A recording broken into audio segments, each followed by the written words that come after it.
Olá, sejam bem-vindos. Eu sou Rubem Scherbatsky e esse é o canal Bereshit, para exaltar a graça e o amor do Deus de Israel, Jesus Cristo. Hoje eu quero falar sobre um assunto que mexe demais com a igreja nesse final dos tempos. Vamos ou não vamos passar pelos horrores da grande tribulação? Em que contexto da escatologia a igreja será arrebatada? Esse assunto é tão importante que resolvi separar em duas partes. Não é um assunto que você explica apresentando versículos bíblicos de forma isolada. Para entendermos bem esse tema, precisamos conhecer dois eventos muito importantes que estão na palavra.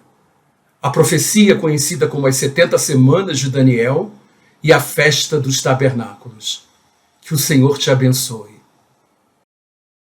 Olá pessoal, estamos de volta como prometemos para falar sobre o tema A Igreja Não Passará pela Grande Tribulação. Primeiramente eu quero fazer um comentário sobre a Arca de Noé.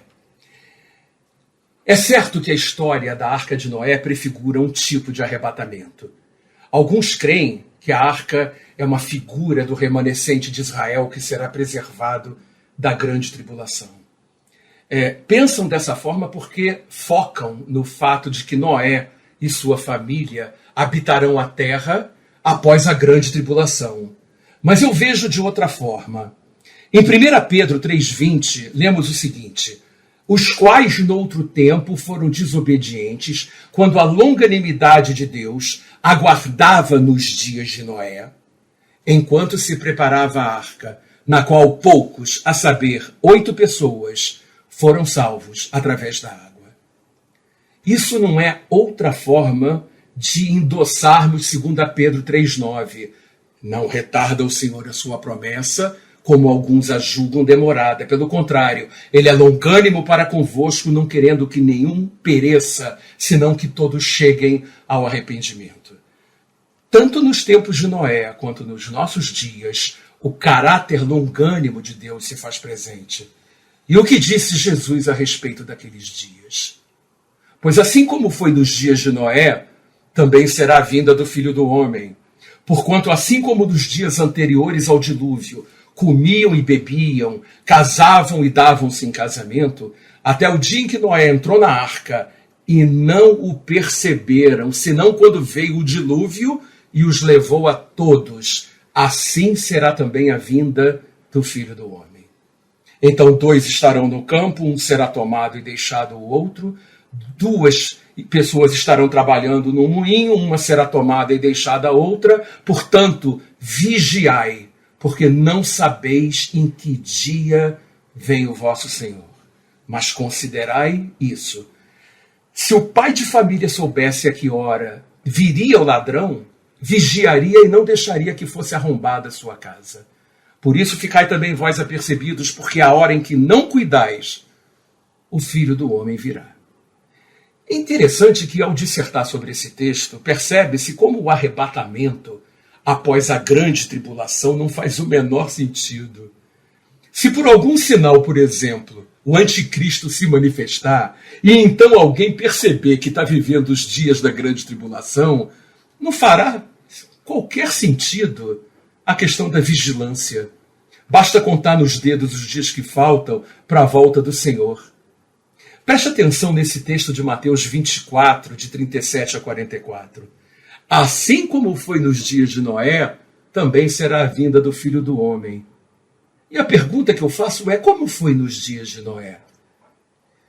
Lemos em Gênesis 6, de 11 a 13, que a terra estava corrompida diante de Deus e cheia de violência, pois todas as pessoas haviam se pervertido sobre a terra. Então Deus diz a Noé que era chegado o fim de todos os seres humanos e que ele destruiria tanto os homens quanto a terra. Noé achou graça aos olhos do Senhor. O Senhor diz com todas as letras: tomem o exemplo dos dias de Noé. Naqueles dias, a maldade do homem havia se multiplicado sobre a terra, e toda a imaginação dos pensamentos do seu coração era má continuamente. As pessoas viviam suas vidas dissolutas, estavam corrompidas e cheias de injustiça e crueldade. Minha vontade era destruir o homem, mas aquilo pesava no meu coração. Eu precisava guardar a família de Noé, a igreja daquela época. Noé era justo diante de mim naquela geração, assim como aqueles que serão justificados pela fé na minha ressurreição. E então disse a Noé para fazer uma arca e dei-lhe todo o projeto. E assim foi. Noé entrou na arca e ninguém percebeu, até que veio o dilúvio e os levou a todos. Ouçam, o arrebatamento será da mesma forma. Assim, vigiem, pois do mesmo jeito que aquela geração não percebeu que Noé entrou na arca, vindo o dilúvio, ninguém sabe quando voltarei para arrebatar a minha igreja. Estejam, pois, apercebidos, santifiquem suas vidas e seus ouvidos para que possam ouvir o som da minha trombeta, pois buscarei os meus numa hora que ninguém imagina. O que a gente pode concluir com base nesse cenário? Primeiro, um povo corrompido em quantidade bem maior do que os justos. Segundo, um homem que achou graça diante de Deus recebe um projeto de vida, a construção de uma arca.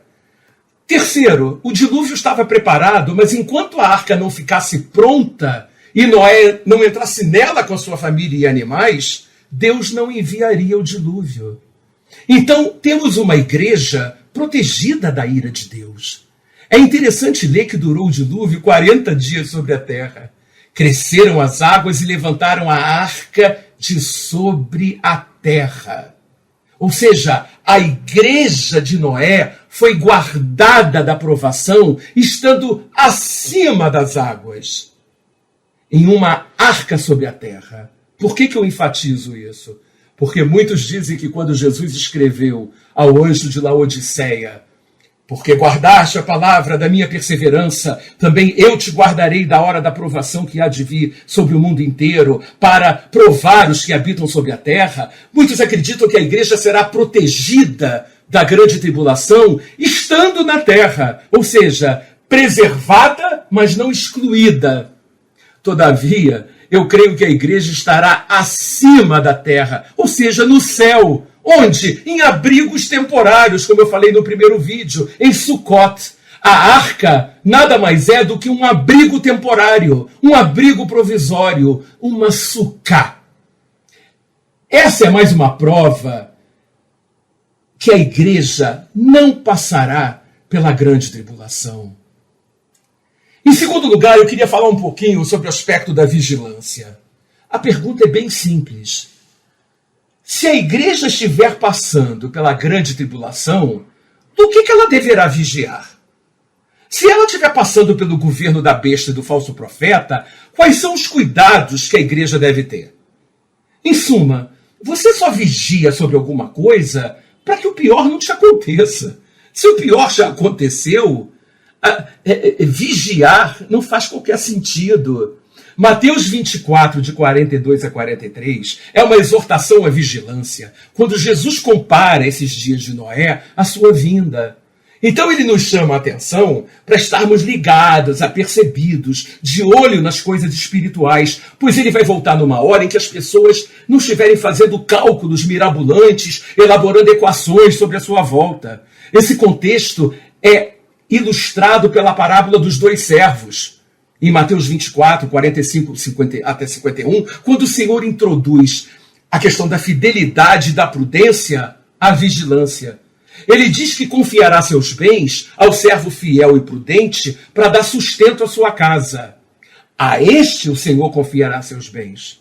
Mas se o servo pensar que o Senhor está demorando e começar a espancar os seus conservos e a se embriagar com os ímpios, de repente o Senhor aparecerá e lhe dará a sorte com os hipócritas.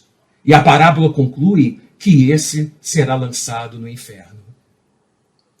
O pai de família não sabe quando vem o ladrão. Se ele soubesse, ficaria preparado para aquele momento, sentado em frente à porta da entrada da casa, com um fuzil armado, como naqueles filmes de faroeste americano. Mas se ele não sabe a hora, mas tem certeza que ele virá, certamente vai tomar as devidas providências. Vai pedir para a família dormir na casa da sogra, vai esconder os objetos de valor e vai instalar trancas especiais nas portas da casa. Ou vocês acham que ele vai brincar de amarelinha com as crianças, caçar borboletas, deixar as joias expostas e escancarar as portas? A parábola das 10 virgens nos ensina sobre vigilância. Mateus 25, de 1 a 13. Trata-se de 10 virgens que saíram ao encontro do noivo. Verdade que nessa parábola ninguém sabe quem é a noiva. Mas são 5 insensatas que não levaram azeite consigo e 5 prudentes que levaram azeite. Como o noivo demorava, todas acabaram dormindo, até que ouviu-se uma voz de que o noivo se aproximava. Então elas acordaram, prepararam suas lâmpadas, mas nem todas tinham azeite para tal. As insensatas pediram azeite às prudentes, que, temendo faltar-lhes, aconselharam aquelas que fossem ao mercado comprar. No entanto, enquanto as insensatas correram para comprar azeite, o noivo chegou, e somente as prudentes puderam entrar com ele para as bodas. Quando as outras chegaram e pediram para que a porta fosse aberta, o noivo respondeu: não vos conheço. E a parábola termina com alerta. Vigiai, pois, porque não sabeis o dia nem a hora em que o Filho do Homem há de vir. A parábola, de forma inequívoca, ainda menciona bodas, conforme nós lemos em Apocalipse 19, verso 7. Por quê? Porque enquanto a terra estiver vivenciando a grande tribulação, a igreja estará desfrutando das bodas, das núpcias. Essa parábola simplesmente não se encaixa em um arrebatamento pós-tribulacional. A porta estava fechada, do mesmo jeito que a arca. A semelhança de Mateus 24, 32 a 44, Marcos se refere à parábola da figueira, exortando a vigilância, estarmos de sobreaviso, com foco em uma vinda inesperada do Senhor. Ora, se a igreja estiver no meio da grande tribulação, a volta do Senhor será mais do que esperada e não inesperada. É semelhante à parábola das virgens. Estai de sobreaviso, vigiai e orai, porque não sabeis quando será o tempo, não sabeis quando virá o dono da casa, se à tarde, se à meia-noite, se ao cantar do galo, se pela manhã. O que, porém, ele diz a todos: vigiai. E sobre o que deverá estar nossa vigilância, senão sobre a nossa condição espiritual? No mesmo contexto da parábola da figueira, Lucas registra o seguinte: e acautelai-vos por vós mesmos, para que não aconteça que o vosso coração se carregue de glutonaria, de embriaguez e dos cuidados da vida, e venha sobre vós de improviso aquele dia. Porque virá como um laço sobre todos os que habitam na face de toda a terra.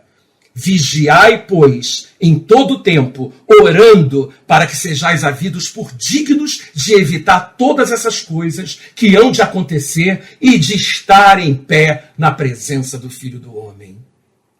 Para a igreja de Sardes, o Senhor avisa: lembra-te, pois, do que tens recebido e ouvido, e guarda-o, e arrepende-te, e se não vigiares, virei sobre ti como um ladrão, e não saberás a que horas sobre ti virei. Eis um alerta não só a Sardes, mas a toda a igreja. É uma exortação à santificação, pois sem santificação ninguém verá o Senhor. E a ideia de ladrão, ou desconhecimento sobre a sua vinda, é a mesma de tudo que aqui eu tenho falado. O Senhor não se cansa de nos exortar a não negligenciarmos tão grande salvação. A vigilância é necessária para que não nos desviemos de sua palavra e possamos ouvir o som da trombeta de Deus. Ninguém vai ouvir esse toque do chofar estando em meio a tribulações e angústias, e sim quando o Espírito de Deus ainda estiver presente com a igreja nesse planeta. Isso me lembra muito Elias quando fugiu de Jezabel. O Senhor não estava no vento, não estava no terremoto, não estava no fogo, mas numa voz calma e suave. A igreja não vai ficar dentro de cavernas, mas Deus dirá para que Elias saia e se ponha à entrada dela. Elias é tipo da igreja. Assim será o arrebatamento.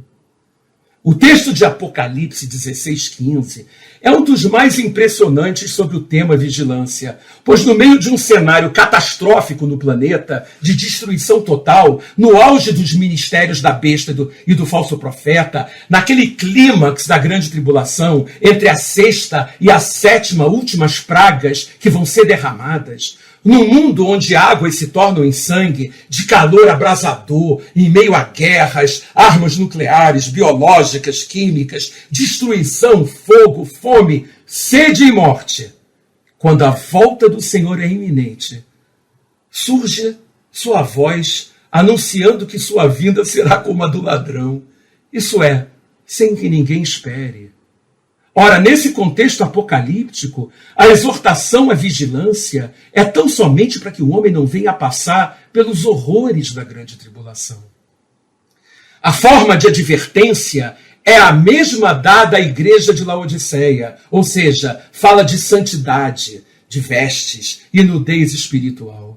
Imagine que a casa de um amigo pegou fogo, não sobrou nada, os bombeiros são chamados, apagam o fogo, e em meio àquele trabalho de rescaldo, você se aproxima do amigo e diz: vigia. Vigia? Já está tudo destruído. Ele deveria ter vigiado antes. Essa passagem de Apocalipse 16:15 aponta para o texto de Apocalipse 7, de 9 a 17, onde muitos que não foram arrebatados, encorajados por uma mensagem de salvação, que não é mais a da graça, mas de dores, de tribulações e angústias, não é? Pela pregação de 144 mil judeus crentes, passarão pela grande tribulação, mas lavarão suas vestes no sangue do Cordeiro. A exortação é para que não tenhamos que passar por uma segunda época ou uma recuperação da escola, não é? Quando a graça nos dá a oportunidade de passarmos direto na matéria, sem sequer fazermos prova final. Agora atentem para o texto de Lucas 21, de 34 a 36. Acautelai-vos por vós mesmos, para que nunca vos suceda que o vosso coração fique sobrecarregado com as consequências da orgia, da embriaguez e das preocupações desse mundo, e para que aquele dia não venha sobre vós repentinamente como um laço. Pois há de sobrevir a todos os que vivem sobre a face da terra. Vigiai, pois, a todo tempo, orando, para que possais escapar de todas essas coisas que têm de suceder e estar em pé na presença do Filho do Homem. Esse texto nada tem a ver com o tempo da grande tribulação. Veja, se alguém em meio aos horrores das consequências, dos toques das 7 trombetas ou das taças da ira de Deus, estará pensando em orgias, bebedices ou preocupações com as coisas do mundo, tudo que ele vai estar pensando é em sobreviver naquele mar de tribulações. Esse é um cenário para que o crente esteja atento e, muito pelo contrário, não tenha que passar por aquele período. O arrebatamento da igreja certamente vai acontecer antes da grande tribulação. Em terceiro lugar, eu quero falar um pouco sobre o texto guardar da hora da provação que a gente encontra em Apocalipse 3:10. Esse item é baseado no texto que diz: como guardaste a palavra da minha perseverança, também eu te guardarei da hora da tribulação, que há de vir sobre todo o mundo para provar os que habitam sobre a terra. Os pós-tribulacionistas, não é? Aqueles que creem que a igreja vai passar pela grande tribulação, argumentam que a igreja não ficará exposta à ira de Deus. Eles creem que a grande tribulação e a ira de Deus são coisas distintas. Dessa forma, a passagem de Apocalipse 3:10 não significa que a igreja não estaria presente na tribulação, mas que ela será preservada da grande tribulação. Para estes, a primeira ressurreição só tem uma fase, que ocorrerá no início do reino milenar, não havendo intervalo entre a vinda de Jesus para a igreja e a vinda de Jesus com a igreja. Quando a gente estuda esse assunto, é necessário que uma série de temas escatológicos periféricos não sejam postos de lado. Por exemplo, aqueles que vieram da grande tribulação e lavaram suas vestes e as branquearam no sangue do Cordeiro, sobre quem Deus estenderá o seu tabernáculo, não é a igreja. Estes vivenciaram a grande tribulação e passaram fome, sede e calor abrasador. A igreja, como organismo espiritual e corporativo, já está lavada e remida pelo sangue de Cristo, gente, tendo como base a graça mediante a fé, tendo seus membros sido batizados na sua morte, na morte de Cristo. Esses que vêm da grande tribulação foram batizados na sua própria morte. São aqueles que não se deixaram marcar pela marca da besta. Não há como imaginar uma igreja escondida em abrigos e um outro grupo de novos crentes que vão se unindo num corpo de salvos conforme o quinto selo, como sendo o mesmo grupo. Se a igreja estiver na terra nesse período, o Espírito Santo também vai estar. E então o Evangelho da Graça poderia ter sua continuidade. Com isso, não haveria nenhuma necessidade de serem selados 144 mil israelitas. Por que eles são selados? Porque na primeira metade da 70ª e última semana de Daniel, que falei no primeiro vídeo, eles serão os portadores do Evangelho. Um Evangelho da tribulação, cuja mensagem não será mais a da graça, mas uma mensagem do tipo: não se deixem marcar pela marca da besta, ou a volta do Senhor é iminente, né? Ou creiam no poder das duas testemunhas. Logo, o contexto de Apocalipse 7, de 1 a 8, descreve a fonte da mensagem. São os 144 mil israelitas selados para esse período específico. Afinal, a salvação vem dos judeus, qualquer que seja a dispensação. Já em Apocalipse 7, de 9 a 17, descreve os frutos desse evangelismo, ou seja, a grande multidão que ninguém podia contar, de todas as nações, tribos, povos e línguas, trajando compridas vestes brancas e com palmas nas mãos, que estavam em pé diante do trono e perante o Cordeiro. Assim, irmãos, não faz qualquer sentido entender a expressão grega tereo, que traduz guardar em Apocalipse 3:10, como mantendo a igreja na terra, em bunkers contra bombas, vestindo roupas especiais contra estilhaços, contrabandeando comida e água escassas. A igreja terá cumprido o seu propósito a essa altura. É tempo de galardões e de bodas no céu. Os que vêm da grande tribulação pagaram um preço muito alto e terão seus olhos enxutos de toda lágrima, tão somente pela misericórdia e compaixão de Deus, numa dispensação que não é mais a do favor imerecido. Lágrimas não fazem mais parte do escopo da igreja. Se não fosse assim, qual o propósito do arrebatamento?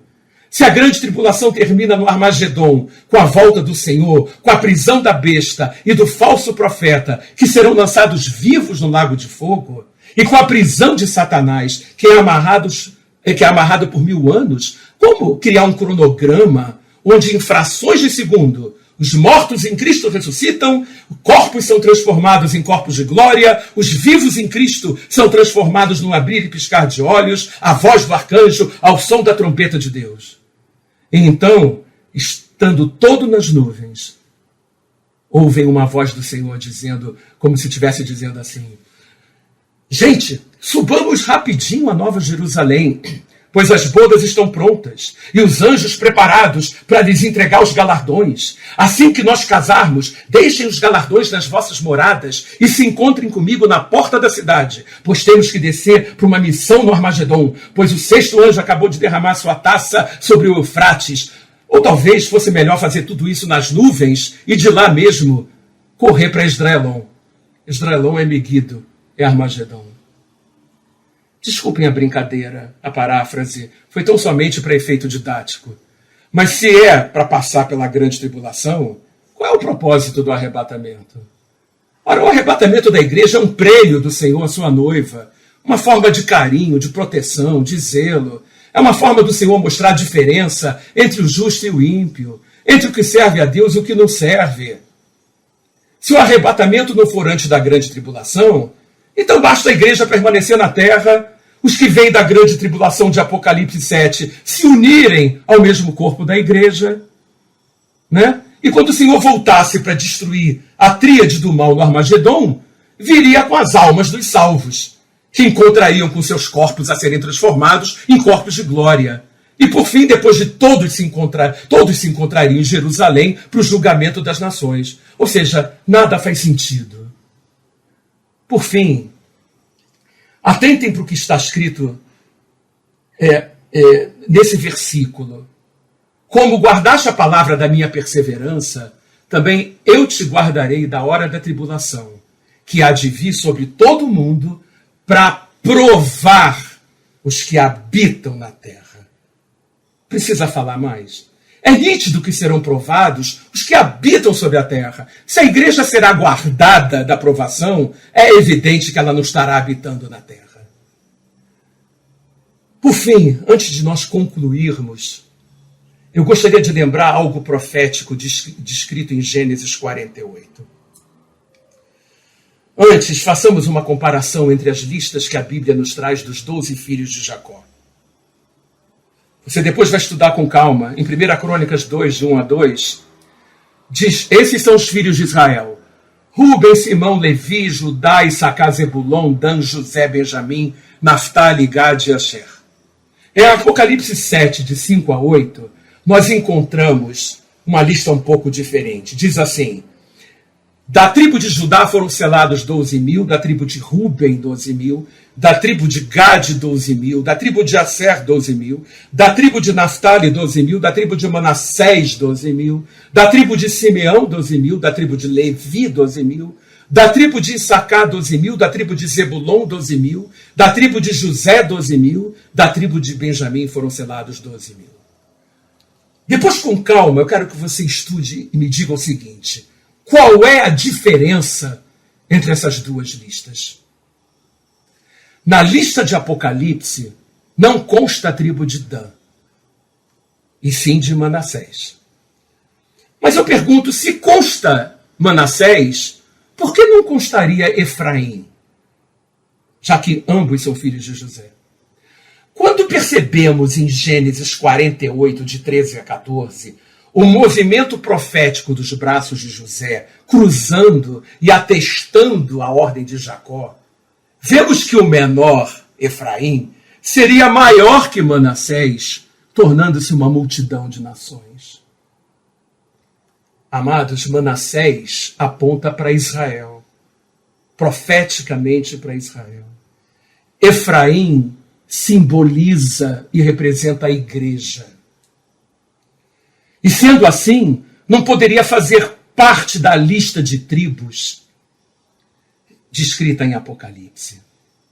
Manassés fará parte da grande tribulação, mas Efraim foi arrebatado.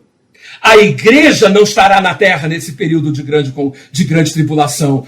Por isso, irmãos, amados, ao contrário de que muitos teólogos afirmam, de que o arrebatamento da igreja é baseado muito mais em pressuposições subjetivas do que no ensinamento bíblico, eu não tenho qualquer dúvida, diante de tudo que estudamos no primeiro vídeo sobre o assunto e neste vídeo, diante de tais evidências fundamentadas na palavra, de que a igreja não só não passará pela grande tribulação, como o arrebatamento é iminente. Deus abençoe a todos e até o próximo vídeo. Se você gostou desse vídeo, compartilhe com outros irmãos e amigos, inscreva-se, deixe o seu like e ative o sininho para receber outros vídeos desse canal. Até a próxima, amados.